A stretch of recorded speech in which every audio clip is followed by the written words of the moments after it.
부활절 제2주를 맞이하여 요한이 목격하고 기록한 부활 현장, 부활의 능력 4가지 혹은 다시 사신 주님이 주시는 선물 4가지, 이런 말씀을 가지고 오늘 말씀을 드리겠습니다. 러시아 출신 대문호 레오 톨스토이는 신앙면으로 아주 뛰어난 사람이었습니다. 그는 문학적인 고민뿐만 아니라 어떻게 하면 이 땅에 그리스도의 인격, 또 우리 생활상으로 그리스도를 실천하느냐에 대해서 많이 노력한 사람이었습니다. 이러한 그의 평생의 노력은 70세가 넘어 마지막 남긴 대작이 바로 부활이라고 하는 소설입니다. 2023년도에 전도하기 위해서 소책자로 만들었던 기억도 있고, 또 제가 설교 시간에 한번 얘기는 한 거지만 워낙 중요한 책이니까 한번 여러분 다시 한번 듣고 생각하면 좋을 것 같아서 다시 한번 말씀드립니다. 러시아의 그 네프루도프라고 하는 이름을 가진 부하고 장래가 촉망되는 귀족 청년이 있었습니다. 하루는 그가 자기의 고모 집에 가서 카투사라고 하는 한 여자를 만나서 은연중에 사랑에 빠지게 되고 결국 그 여자에게 아기를 갖게 합니다. 젊은 빗끓는 욕심 때문에 그를 만났던 그는 결국은 그를 돌아보지 아니하고 그를 포기하고 결국 잊어버리고 말고, 결국 그 여자는 큰 타락에 빠지게 되고 그 집안에 쫓기게 되게 됩니다. 세월이 흐릅니다. 네프루도프는 공작이 되어서 최고의 귀족이 되어서 어느 날 자기 지역에 있는 재판 배심으로 참석하겠다가 살인 누명을 쓰고 온 마슬로바라고 하는 여자가 바로 자기가 사랑했던 카투사랑을 놓고서 큰 충격을 받습니다. 결국 자기가 배신하고 그를 버림으로 인하여서 그는 나락에 떨어지고 생계가 있기 어려워 이리저리 다니다가 결국 창녀 수준이 되게 되고 결국은 이제 이 살인 누명을 쓰고 붙들려 온 겁니다. 남자 주인공 네프루도프는 죄책감을 갖고 그 뒤로 그 여자를 방면하기 위해서 많은 노력을 하지만 배신원들이 실수로 인하여 결국 그가 정지를 받고 시베리아로 유영을 떠나게 됩니다.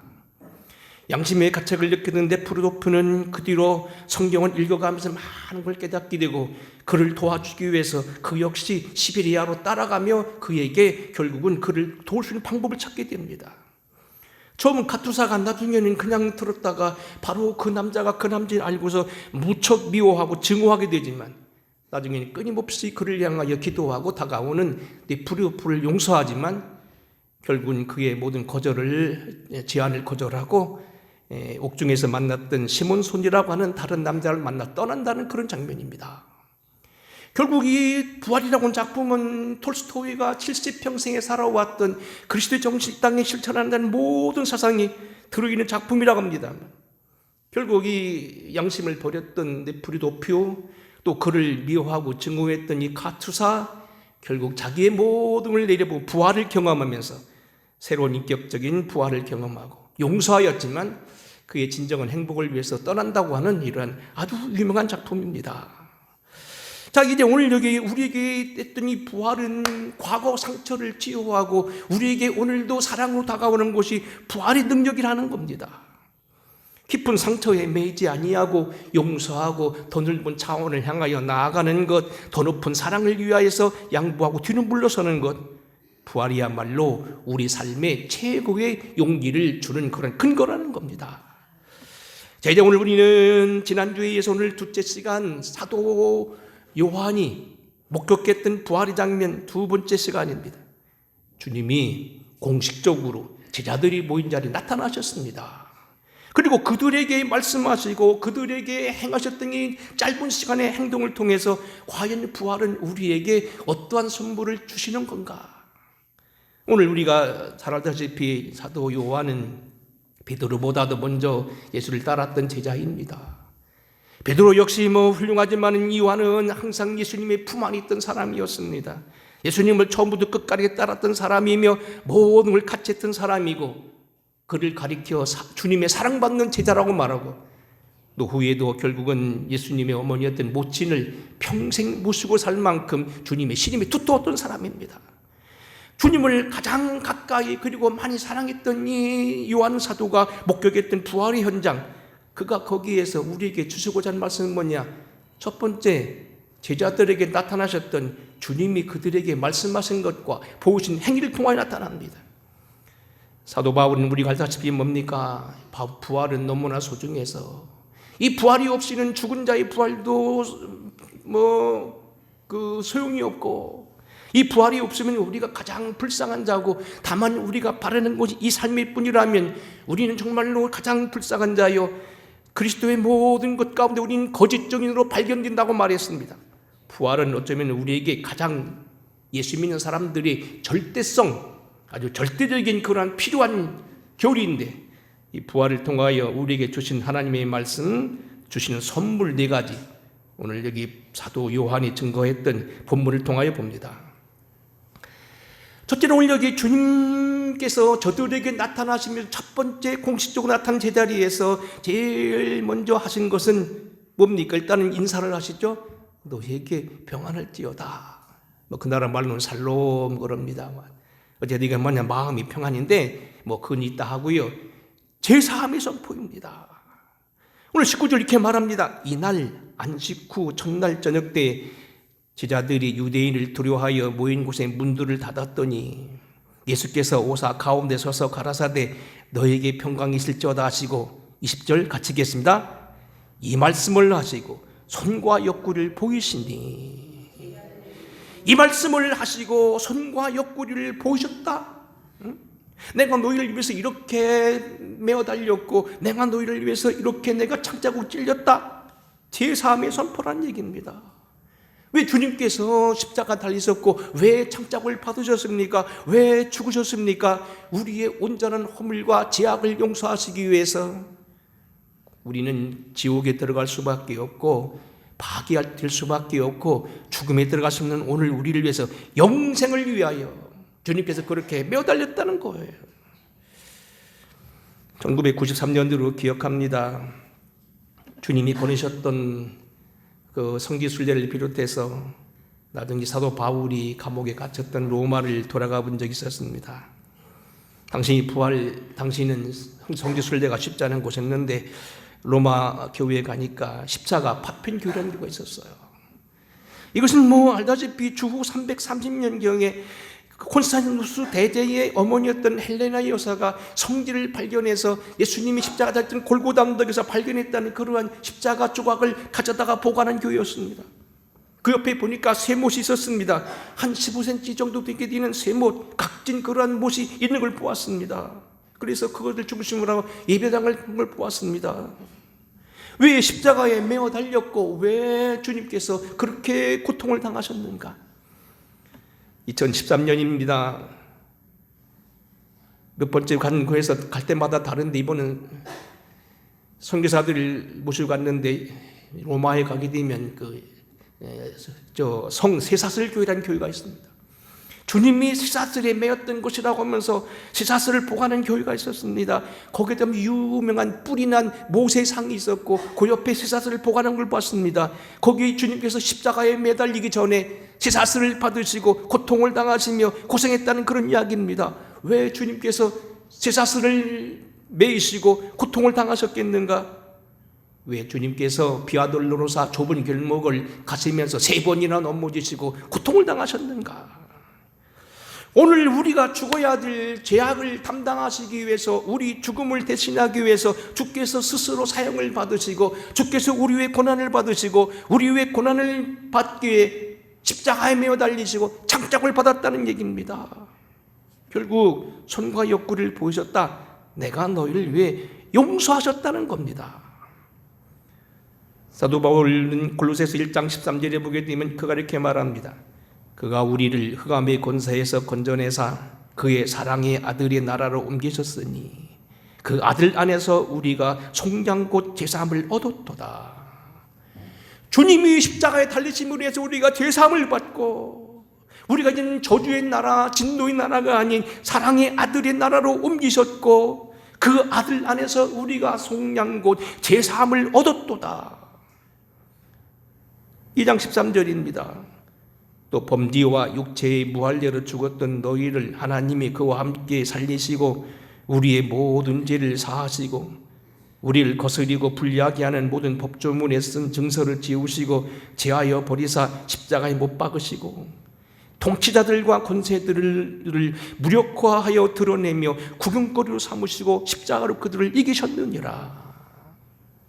오늘 우리에게 불리한 법조문, 우리에게 정말로 이롭지 않았던 것들 때문에 고통을 당한 우리 입에서 주님께서 그 모든 걸 찢으시고 우리에게 온전한 구원을 이루기 위해서 십자가 달리심으로 이 모든 걸 해결해 주셨다는 겁니다.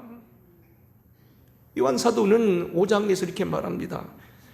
내가 진실로 진실로 너희에게 이르노니 내 말을 듣고 또 나 보내신 이를 믿는 자는 영생을 얻었고 심판에 이르지 아니하나니 사망에서 생명으로 옮겼느니라.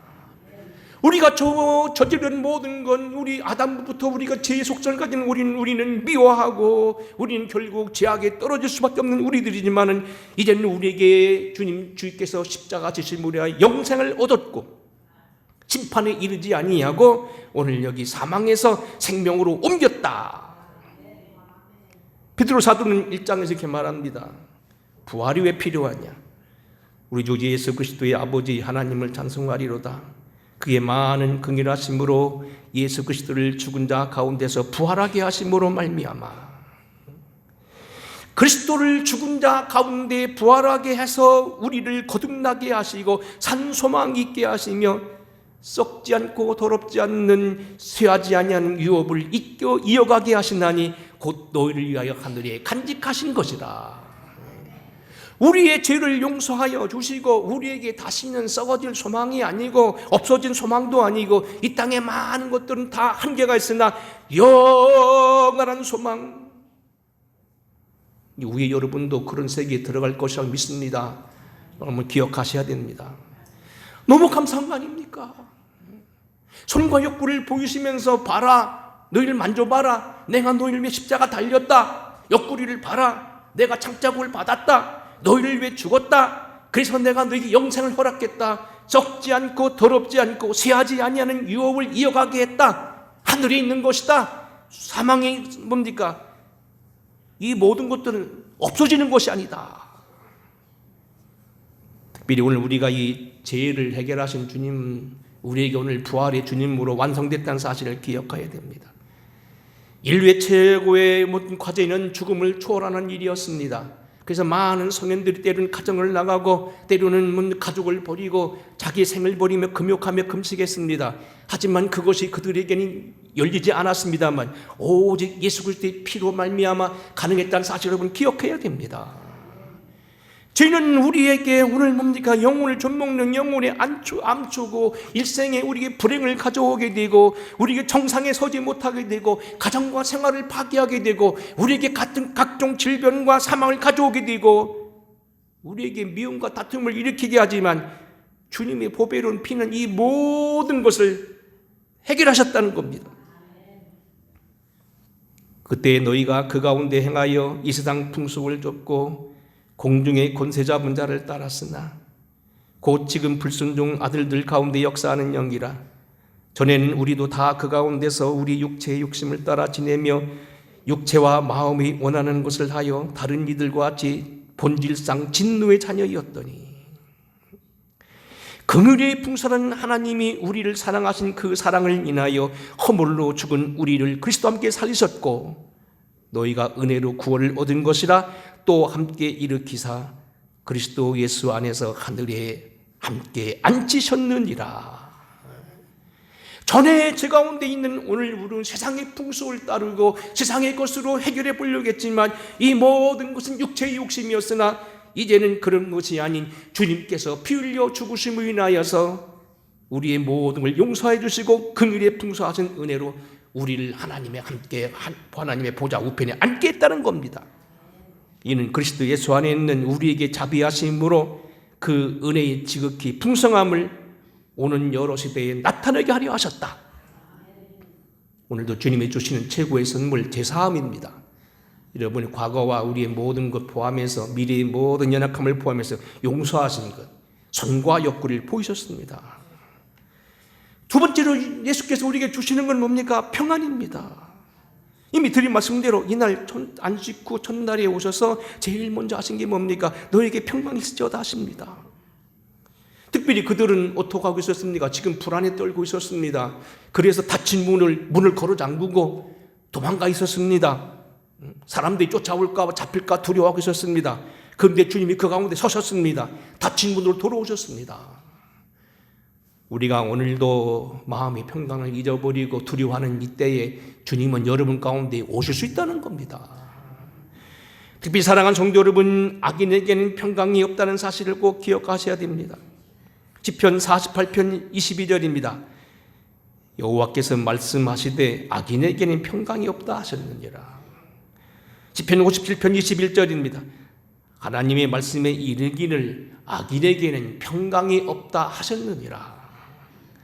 여러분, 그러면 악인이 누굽니까? 악인이라 하면 우리가 꼭 무슨 범죄자를 그건 물론 범죄의 결과입니다만, 악인은 뭐냐면 사실은 하나님을 떠난 겁니다. 하나님을 떠나 사는 대부분의 사람이 평안이 없다는 겁니다. 왜 불안해합니까? 내게 다가올 어려움이 있을까 봐 두려워서. 그런데 하나님이 지키시는 사람은 겁이 없습니다. 우리가 미국에서 나온 책을 보게 되면 이런 예화가 많습니다. 대륙간 버스가 있습니다. 이 대륙간 버스는 동부에서부터 서부에서 동부로 가게 되는 긴 노정을 달리는 버스인데 며칠이고 간다고 그럽니다.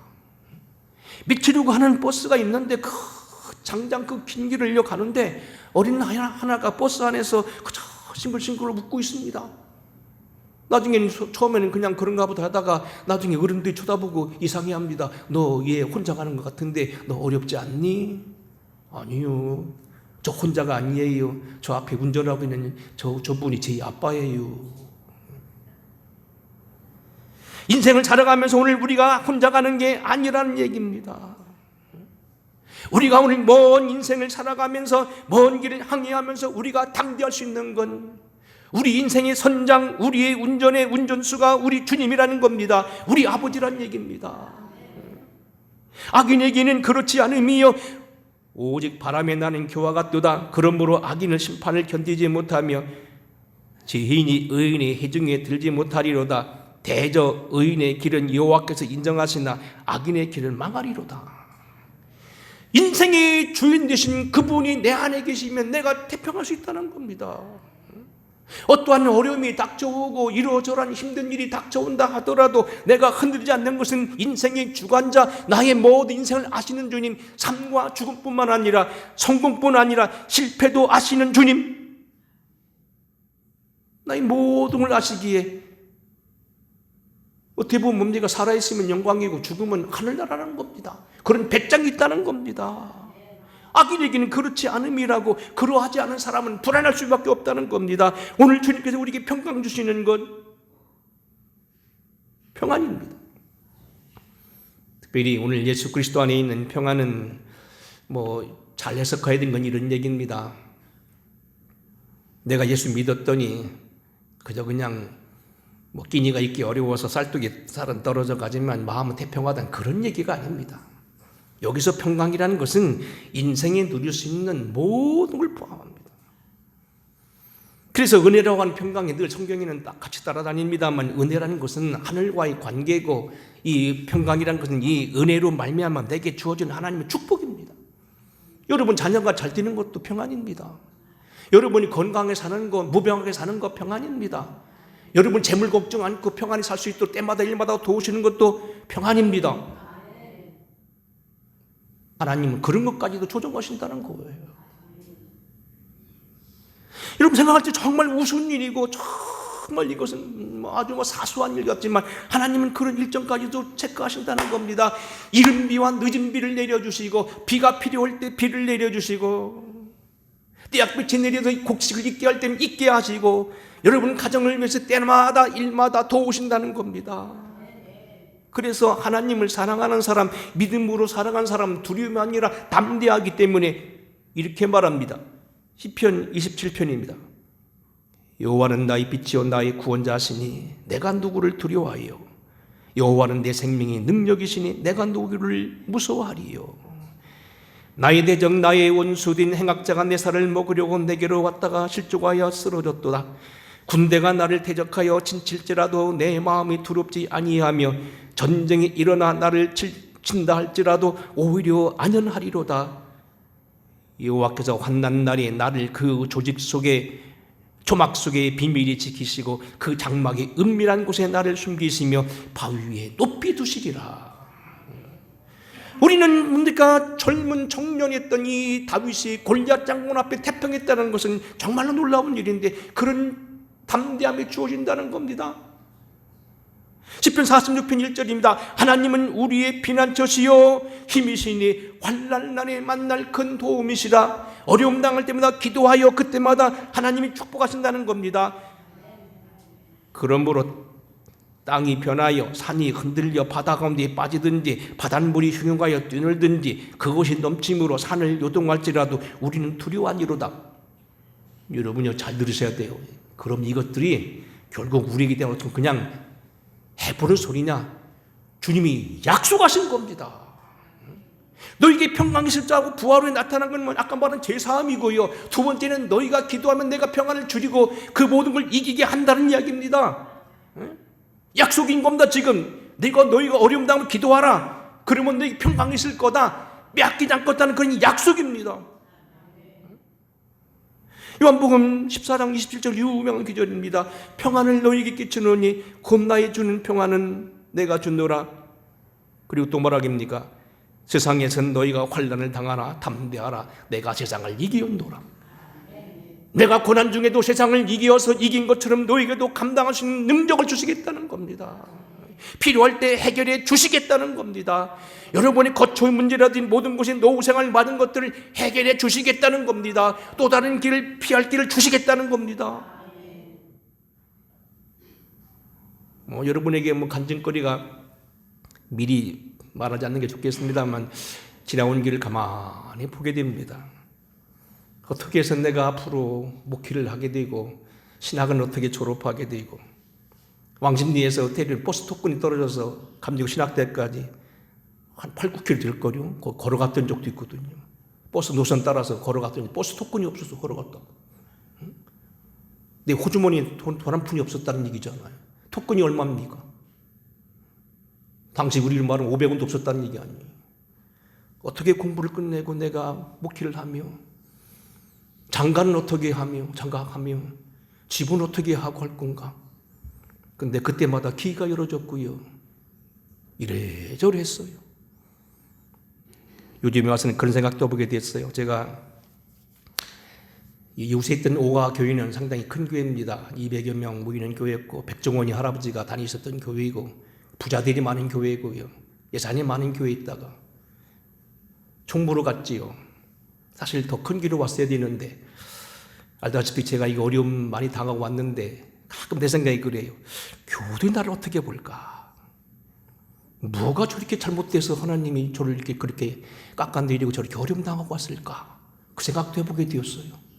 근데 제가 가만히 요즘에 한 소식을 들으니까 저를 옆에 지켜봤던 장로님들이 저를 변호해 주더라는 거예요. 하나님 그렇게도 하시는구나. 내가 여러분에게 100마디 한들 여러분 저를 그 말들이 믿고 그래도 뭔가 있겠지 했는데 옆에 저를 지켜봤던 장로님들이 저를 변호해 준다는 거예요. 내가 그 말 듣고 야 하나님이 하신 일이다.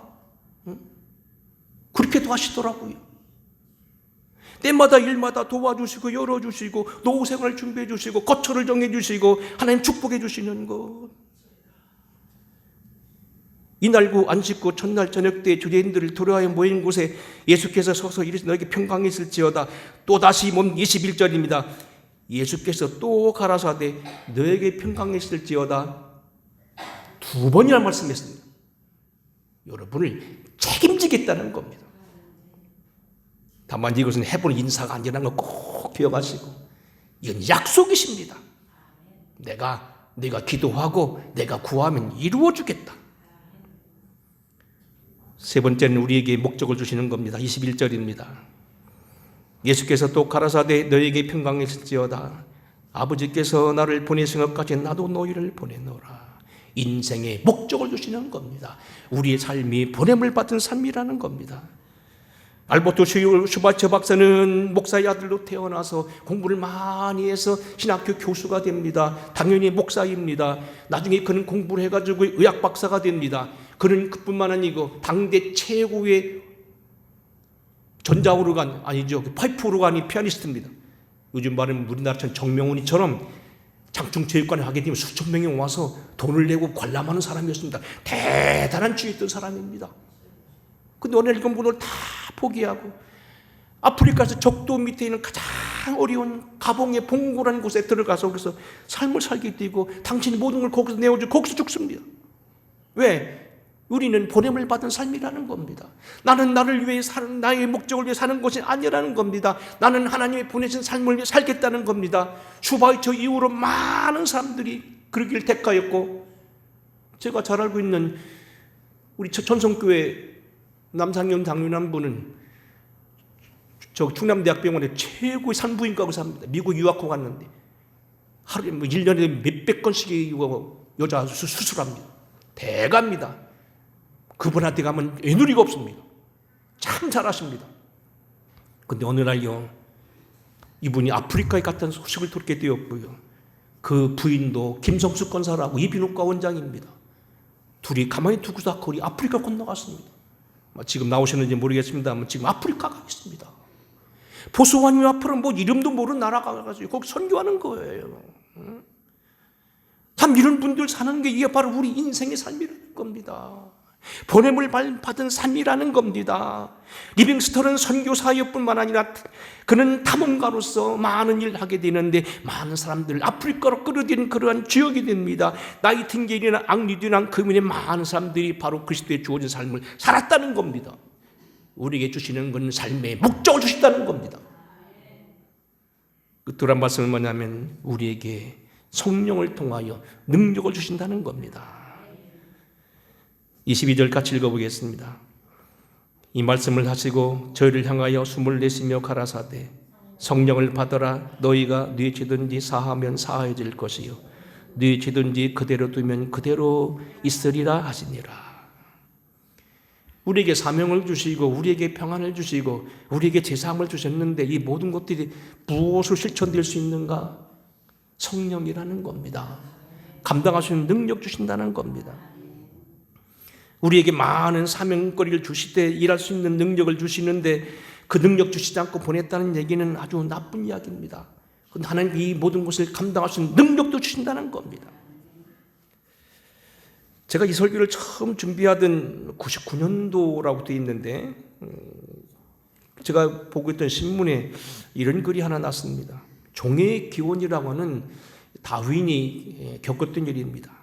이 찰스 다윈이 역시 아주 신앙의 명문가에 태어났던 가정이고 아버지도 뭐 의사고 할아버지도 의사고 아주 유명한 사람인데 어느 날 그가 먼 여행을 떠나서 진화루를 발견하게 됩니다.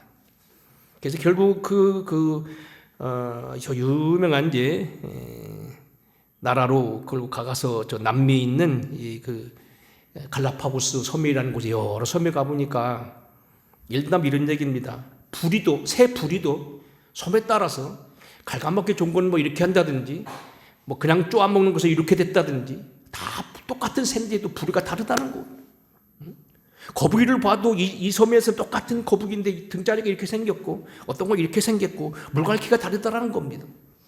그거 보고서 그렇구나. 같은 같은 종류를 하더라도 환경에 따라서 물갈퀴가 바뀌고 색도 부리가 굽든지 펴지든지 삐죽어든지 날카롭든지 다 달라지는구나. 그래서 그걸 모아가지고 종의 기원 결국 진화수를 발견했습니다. 그래서 그는 생각하길 아메바가 벌레가 되고 벌레가 커져 나중에 뭡니까 뭐 잠자리가 되고 잠자리가 변해서 뭐 매미가 되고 매미가 변해서 나중에 뭡니까 고양이가 되고 쭉 뛰었습니다. 고양이가 변해서 말이 되고 말이 돼 소가 되고 뭐 소가 됐다가 나중에 이것이 원숭이가 되고 사람이 됐다 그렇게 생각한 거예요. 그래서 창조론이 완전히 무너져 버린 겁니다. 근데요 제가 뭐 경험해 본 분 알지만 저는 그렇게 생각했거든요. 근데 저는 시골에 살면서 참 물고기 잡으러 많이 다녔어요. 그래서 막 이렇게 저쪽 큰 탑정 저수지라고 하는 큰 저수지 한 막 10리를 돌아가지고 내려오면 그쪽 앞 넓은 들이 있는데 거기 보면 수몽이라는 곳이 있어요. 물이 막 피라미들이 뭐 이렇게 밀려옵니다. 그리고 거기다가 이렇게 쫄대를 딱 대면요 확 건지면 많이 나면 한 사발씩 나옵니다. 난 그래서 이 피라미드가 크면 붕어가 되고 붕어가 크면 나중에 이게 뭡니까 뭐 잉어가 되는 줄 알았어요. 근데 피라미드는 피라미드고 잉어는 잉어고 붕어는 붕어지. 그 바뀌는 일이 없더라고. 근데요, 이런 얘기입니다. 종옥기원이란 이 찰스 다윈 진화론의 대부가 됐던 사람이 어느 날 아는 곳을 여행하다가 사람도 아니고 원숭이도 아닌 한 인간들을 발견하게 되고 쾌재를 불렀습니다. 다 저거다. 원숭이가 사람 됐다는 것이 바로 이들의 샘플이다. 이들이 바로 저렇게 사는 건, 이렇게 사는 모습이 저렇게 됐으니까 이것은 바로 사람이, 원숭이가 진화돼서 사람이 되는 과정에 나온 사람이다. 그래서 다시 그것을 증명하기 위해서 1년 만에 가봤더니요, 사람들이 갑자기요, 깨끗한 옷을 입고 수염을 깎고 화장을 하고 책을 읽고 전기를 켜고 바꿔줬다는 거예요. 그래 깜짝 놀랐더니 갑자기 어쩌면 땡그렁 종소리가 나더니 예수 믿고 바뀐 거예요. 사람이 진화되는 것은 세월 따라 바뀌는 게 아니고 말씀이 변화시키고 교양이 변화시키는 거지, 세월이 지나면 소가 말이 되고 말이 소가 되고 원숭이가 되는 게 아니라는 겁니다. 성령이 능력했다는 겁니다. 오늘 우리 성령의 능력 정말 다양한 겁니다만, 성령의 능력이 우리 가운데 역사하시고 주님께서 이 모든 평강, 우리의 제사함의 능력, 거기 말하지요, 너희가 그대로 있으면 그대로 있지만 제사함을 받는 하나님만이 할 수 있는 권세가 내게 주어진다는 겁니다. 다른 사람이 죽을 것도 살려낸다는 겁니다. 그게 성령의 능력이라는 겁니다. 그리고 이 일의 증인이 바로 너희들이라는 겁니다. 오늘 주님이 주시는 4가지 선물, 사실 이게 복음의 진수입니다. 1974년도 엑스플로가 주도돼서 빌리그램 목사님 오고 그 대학생 전교에서 나오는 그 엑스플로 교재를 제가 구했는데 거기서 보니까 나왔더라고요. 가장 중심적인 하나가 뭐냐면 인류가 인간에게 주시는 4가지의 선물. 첫째가 피스, 평강. 2번째가 용서, 파든. 3번째가 목적, 퍼포스. 4번째가 권능, 파워. 알고 봤더니 그게 본문이더라고요. 그게 본문이더라고요. 입만 열으면 하나님 주신 4가지를 주실 수 있다고 봤는데 이 4가지가 결국은 뭐냐면 이 본문이에요. 너에게 평강을 실지어다. 내가 손과 욕구를 보이시면서 봐라. 내가 너에게 목적을 주노라. 내가 너희도 보냄을 받은 삶을 살아라. 감당할 수 있도록 그냥 내버리는 게 아니라 내가 너에게 감당할 수 있는 총칼을 주는데 그 총칼이 뭐냐? 권능이 뭐냐? 성령이라는 겁니다. 특별히 마지막 절 보면 너희가 누구의 죄든지 사하면 사해질 것이요 누구의 죄든지 그대로 두면 그대로 있으리라. 성령 받은 사람은 하나님만이 할 수 있는 제사함의 권세도 주어지고 살려낼 수 있는 능력도 주어진다는 겁니다. 오늘 다시 한번 기억하면서 반복되어지는 메시지지만 워낙 중요하다는 걸 꼭 기억하셔서 주님을 가장 가까이 섬겼던 제자 요한 사도가 우리에게 전해줬던 이 복음을 기억하면서 여러분이 이 4가지 선물을 다 소유하고 있는가 돌아보시는 귀한 시간 되기를 주의 이름으로 축원합니다. 고마우신 아버지, 주님이 우리에게 부활절에 주시는 설교 약속 4가지 다 받아 누리게 하여 주시고 하나라도 우리에게서 빼앗기는 것이 없게 하여 주시고 온전히 이루어지기를 위하여 기도하는 우리 되게 하옵소서. 우리의 죄악을 속하기 위해서 손과 옆구리에 대못을 받으시고 창작을 받으시고 죽으셨던 걸 기억하게 하여 주시고 평강이 있으라고 말하며 평강을 2번 약속하되 마음의 평안뿐이 아닌 우리의 약속드린 기도의 능력을 주시겠다는 사실이고 보냄을 받은 삶 이루기 위하여 성령을 주신다는 사실을 기억하게 하셔서 4가지 것 하나도 저희들이 그냥 빼앗기거나 잊어버린 일이 없도록 도와주시옵시고 이 선물 4가지 완전히 소유한 모두 되게 하옵소서. 예수님 거룩하옵신 이름 받들어 간절히 축복하고 기도하옵나이다. 아멘. 찬송 171장입니다.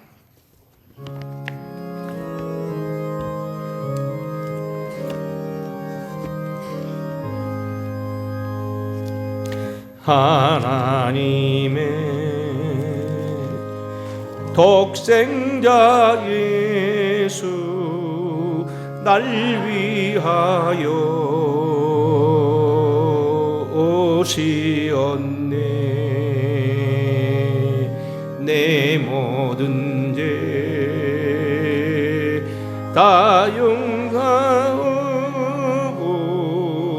십자가 지셨으나 다시 사셨네. 살아계신 주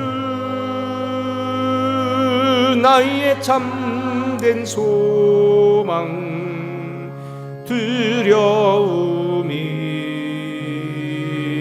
사라지네. 사랑의 주 내 갈 길 인도하니 내 모든 삶의 기쁨 늘 충만하네. 주 안에서 거듭난 우리 기뻐하며 찬양하리.